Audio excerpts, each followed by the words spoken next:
The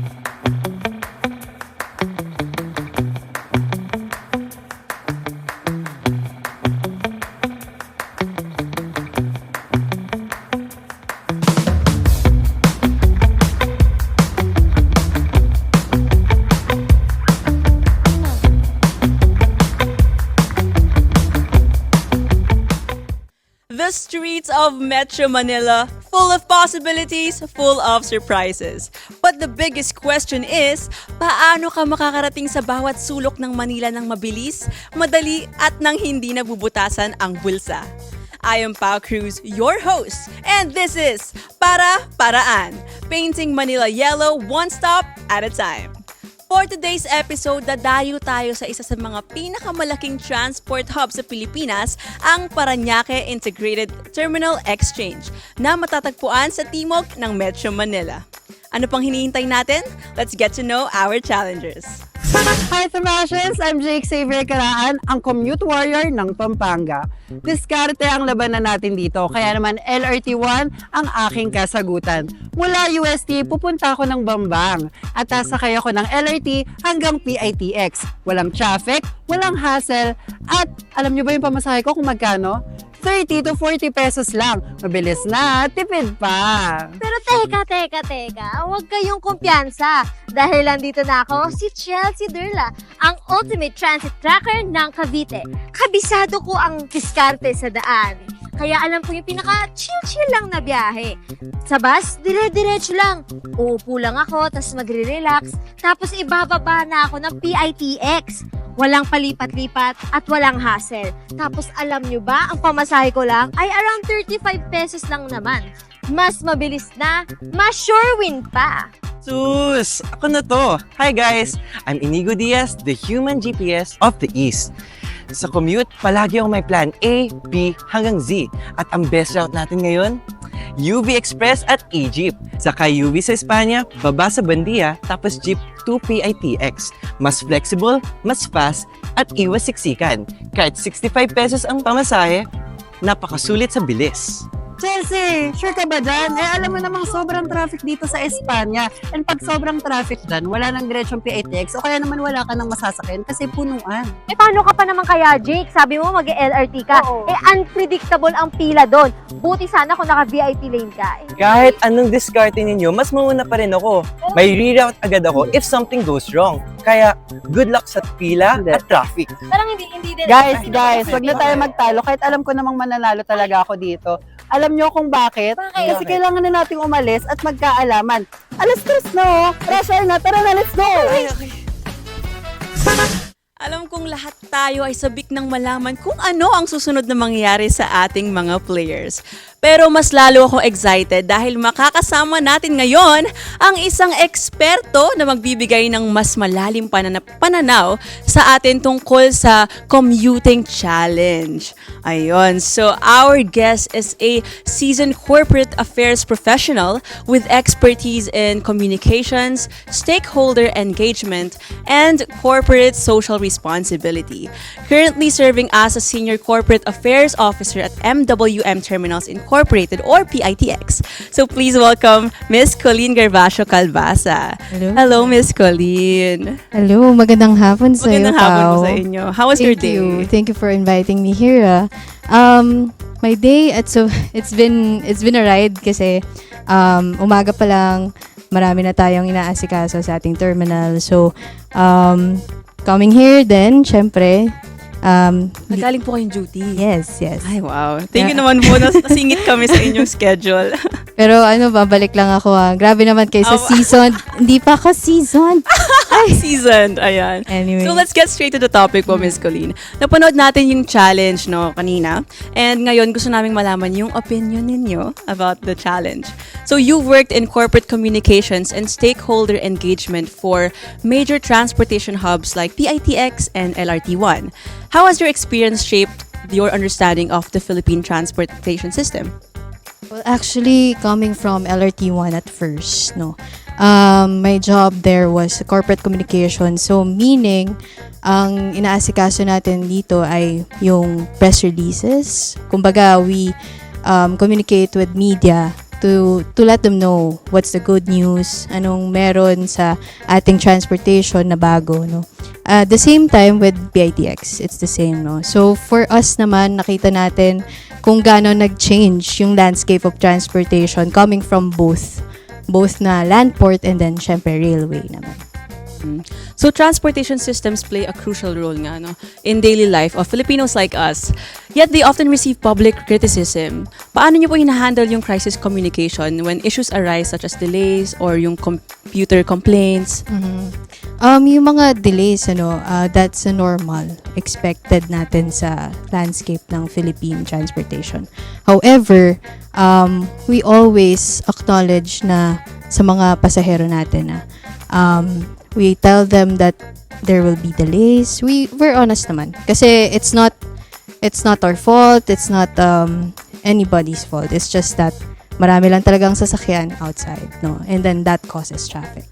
Kumbaga transparency, Yes. no, para sa mga commuters na rin. Ayun, so napakaganda ng mga insights na binahagi sa atin ni Miss Colleen. At talagang hindi biro ang pagko-commute sa Metro Manila. Pero habang nag-uusap tayo rito, tuloy-tuloy pa rin ang biyahe ng ating challengers. Sino ang mukhang nauuna at sino ang posibleng maipit sa aberya ng kalsada? Alamin natin yan. Ayan, time check. 3:03 and that's UST. By UST, So, time check, it's 3:08 and kakasakay lang namin sa EV Express papuntang Bandia. So guys, we are now going up here sa may Bambang Station. And sobrang dami pala talagang medical supplies dito sa Bambang. galing pong UST. 30 siya. 15 plus 15, 30. So, sa 100 pesos na binayad natin, 100 minus 30, meron tayong 70 pesos na sukle. Magkano po PITX? 30 pesos. Isa po. Estudyante po, sa Bandia, isa lang po. Thank you. So, ang bayad natin is 25 pesos kapag estudyante. So, ayun. Wait lang, ayan na. Okay, andito na tayo sa Raon. Ayan, kung nakikita nyo, nasa Quiapo na tayo at mamaya madadaanan natin ang Quiapo Church. So, see you guys later. So, nakapasok na tayo ngayon sa LRT. May mga protocols lang na kailangang sundin dito sa LRT1. And dapat sumunod tayo sa mga batas trapiko.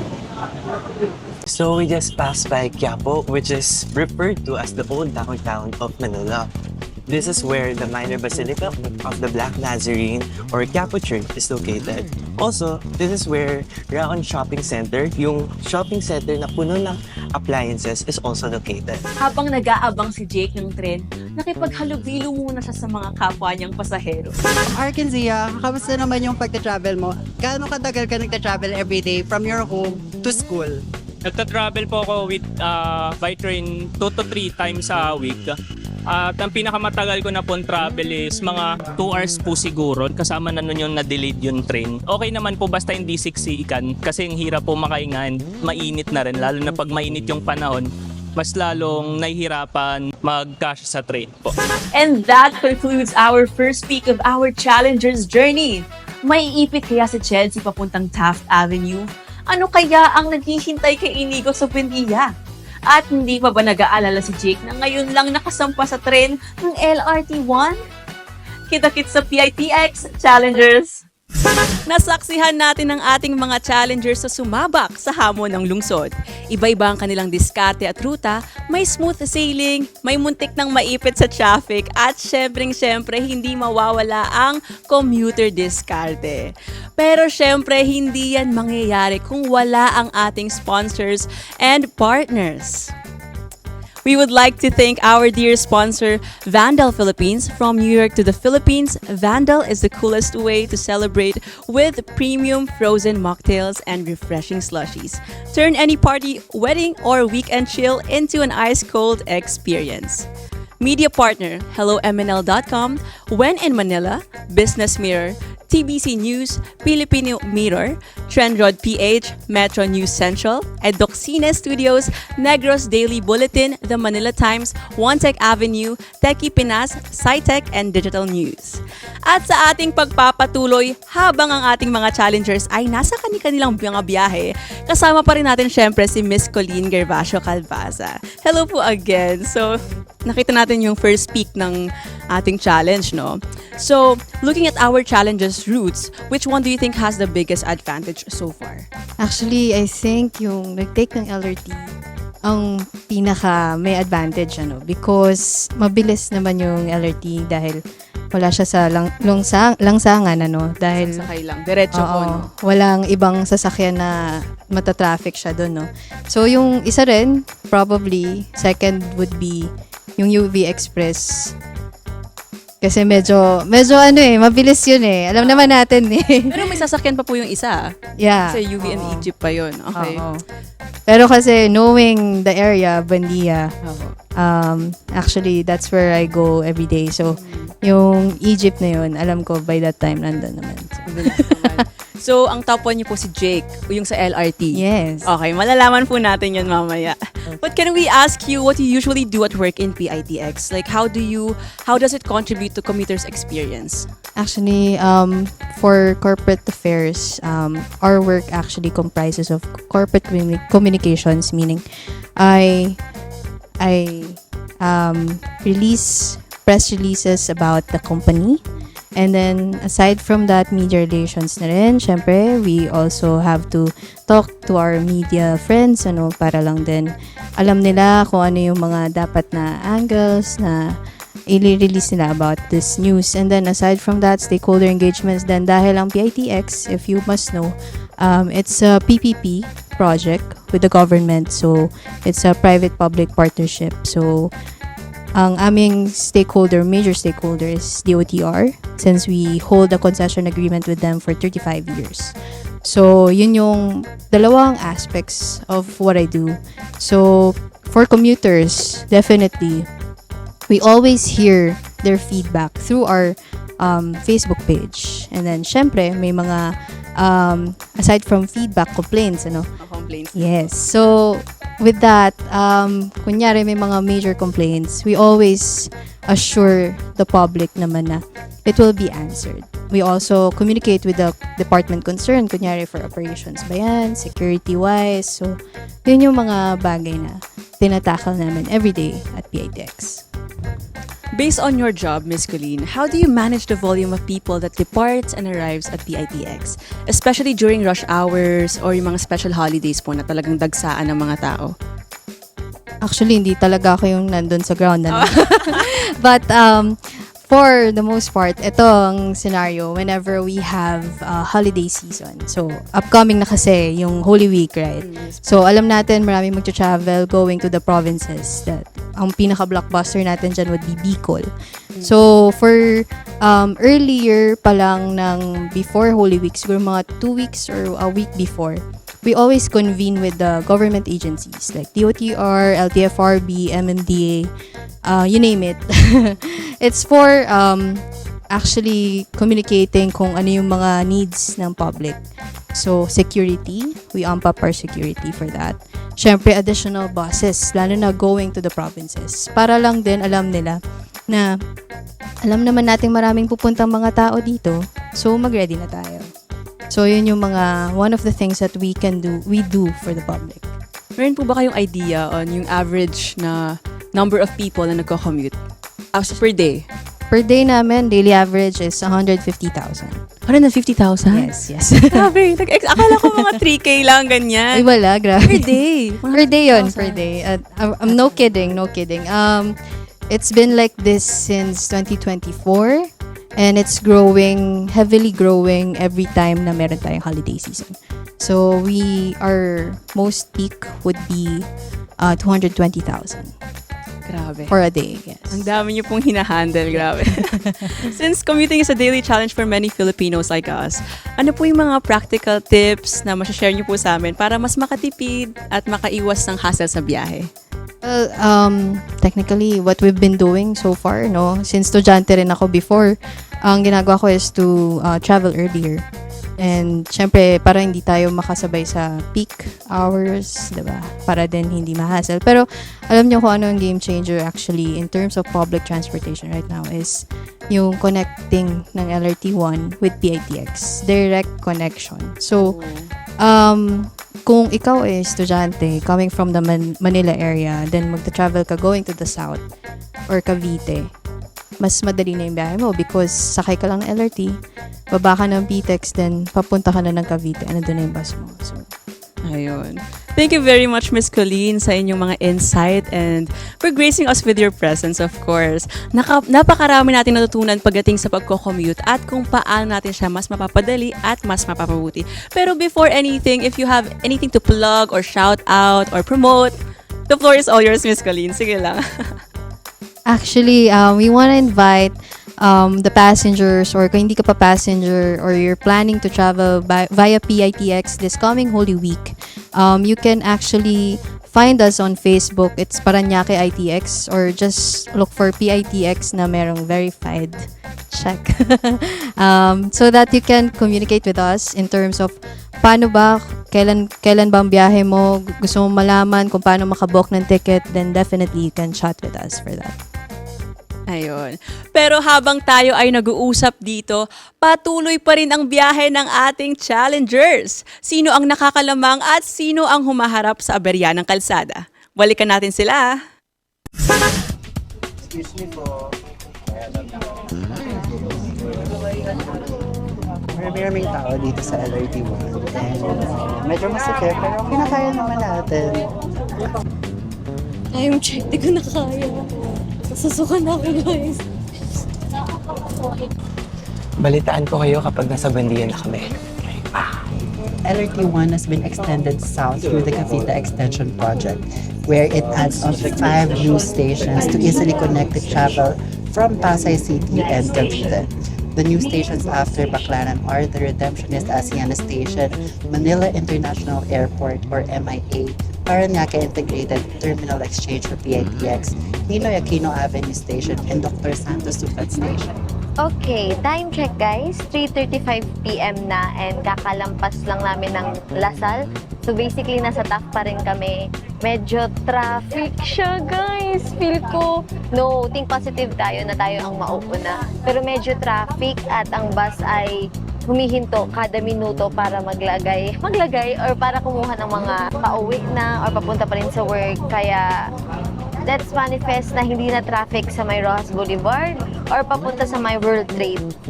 Let's pray. Hi guys, so time check, it's 3:35 and bababa na kami sa Buendia. Ow! Grabe. Ganito pala sa Buendia.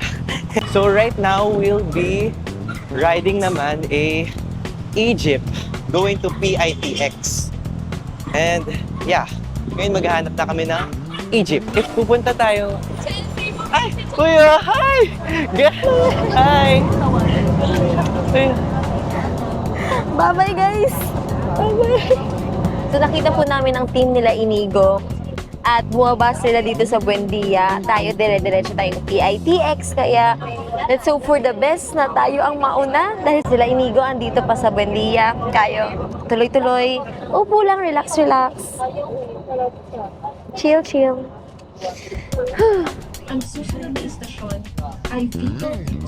Guys, it's nearly 4 p.m. 1 hour from nung umalis tayo ng UST. And nasa Vito Cruz Station na tayo. So, until tiis pa. So guys, time check, it's 3:47 and wala pa rin akong mahanap na Egypt papuntang PITX. Kaya magmumulticab na lang po tayo, going to MOA. Okay. Bayad po, estudyante, MOA po. Thank you. Okay, time check po. 3:48 PM and we're currently nasa Diosdado Macapagal Boulevard. So medyo onting tiis na lang, then MOA tapos malapit na tayo. Onting push na lang.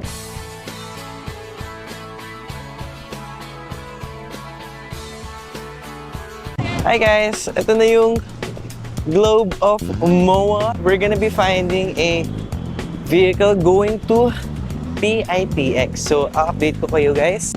Ito na po tayo sa Egypt or bus. This will be our vehicle going to PITX.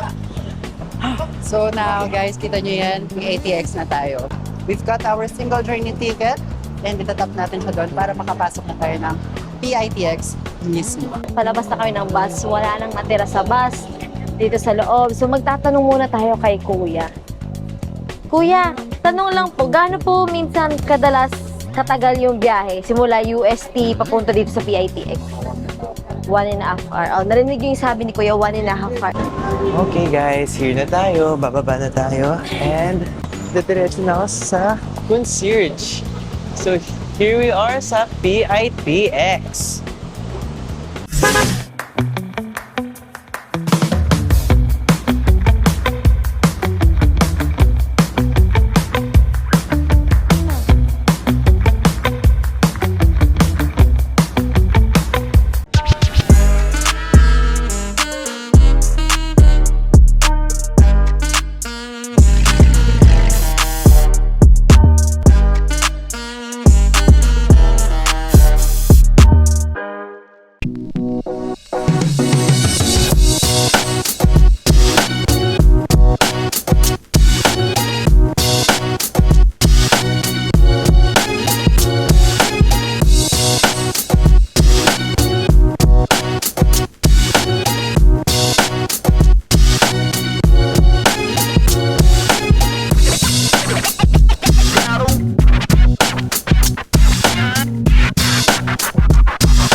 Favorite ko is, actually lahat sila, pero yung pinaka gusto ko is, ayun, nasa harapan ko ngayon.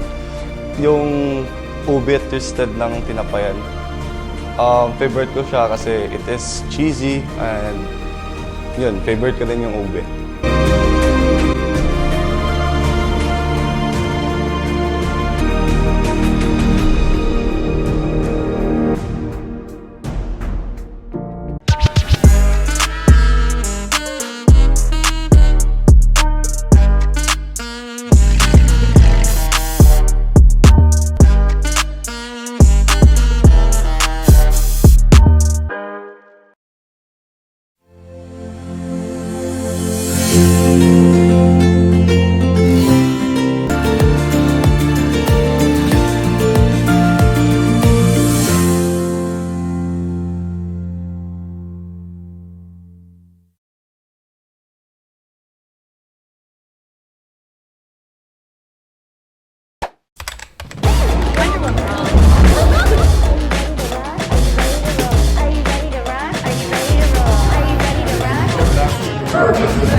Akala ko magiging sobrang smooth yung biyahe ko sa LRT, pero marami talagang siksikan kanina akong napagdaanan, kagaya nung sa UNAV. Sobrang daming sumakay doon.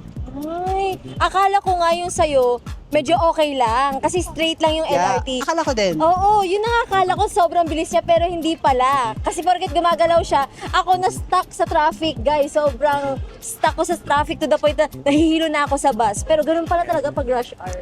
Alam nyo, lahat tayo may challenges. Ako nga, akala ko may UV Express and Egypt was gonna be fast, pero surprise. Nag-multicab and nag-carousel pa Ang ako. dami, dalawa.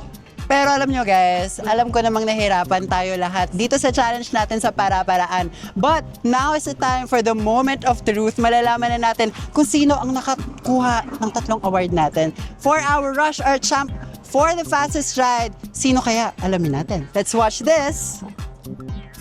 Yay! Nakarating na tayo dito sa PITX or the Parañaque Integrated Terminal Exchange.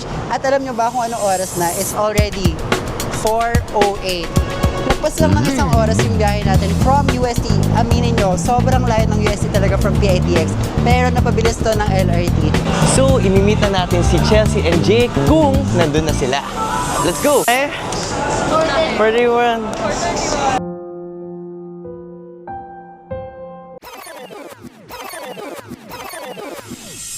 Time check guys, 4:04 PM and nandito na tayo sa PITX. Probably kanina pa tayong 4:02 nakarating. So bumaba lang tayo sa bus at hinintay natin lumampas yung ibang bus para makatawid kasi mahirap na. Ngayon papasok na po tayo sa loob. Let's go! And for the Rush Hour Champ, based on our timings and the hustle in the streets, I believe the fastest route goes to no other than Me. Congrats! Congratulations! Dahil 4:03 p.m. ako dumating dito. Ikaw ba, Inigo?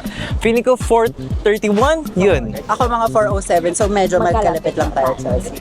Next up, the budget viajero who managed to keep it wallet-friendly. Sino ang may pinaka-budget-friendly sa atin na pamasahe? Ikaw, Inigo, magkano pamasahe? 48 pesos. Kayo?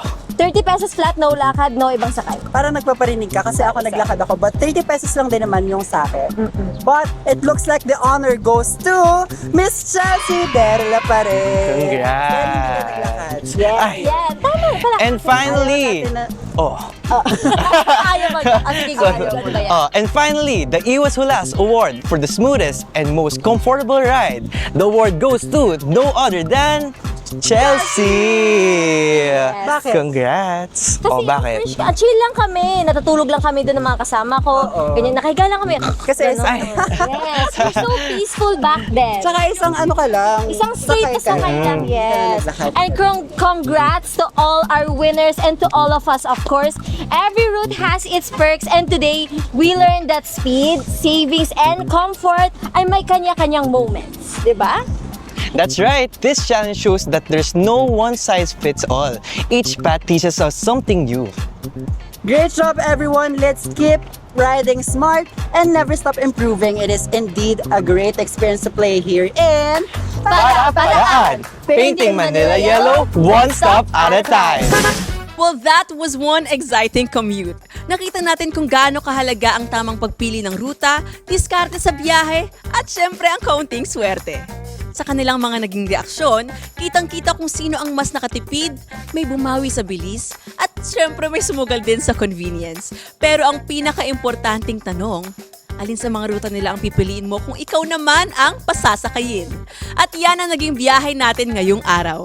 Iba-iba man ang ruta at diskarte, isa lang ang malinaw. Kapag marunong kang dumiskarte, mas kaya mong sakyan ang hamon ng buhay ng isang commuter. May alam ka bang mas mabilis o mas tipid na paraan papunta sa ating destinasyon? I-share mo na yan sa amin! But before we end, Middle Child Media would like to thank our dear partners and sponsors. Homeroom Dapitan. Elevate your study game at Homeroom, Co-working and Study Lounge Productive. Modern, supportive. Visit us today and excel in your studies. Starfinder Optical, the first Korean optical shop in the Philippines. Tinapayan Festival, ang tinapay ng Maynila. Vandal Philippines. From New York to the Philippines, Vandal is the coolest way to celebrate with premium frozen mocktails and refreshing slushies. Turn any party, wedding, or weekend chill into an ice-cold experience. And our media partners, HelloMNL.com, When in Manila, Business Mirror, TBC News, Filipino Mirror, Shendrod PH, Metro News Central, Educine Studios, Negros Daily Bulletin, The Manila Times. We would also like to acknowledge the Office of the Secretary General for making all of this possible. So if may tip ka for commuting, meron din akong tip for you. Look out for the social media accounts of Middle Child Media on Facebook, Middle Child Media, and on Instagram naman at Midchild Media to stay excited and curious kung saan ba ang next nating pupuntahan. This is Pao Cruz, your host, at ito ang Para-Paraan, painting Manila yellow one stop at a time.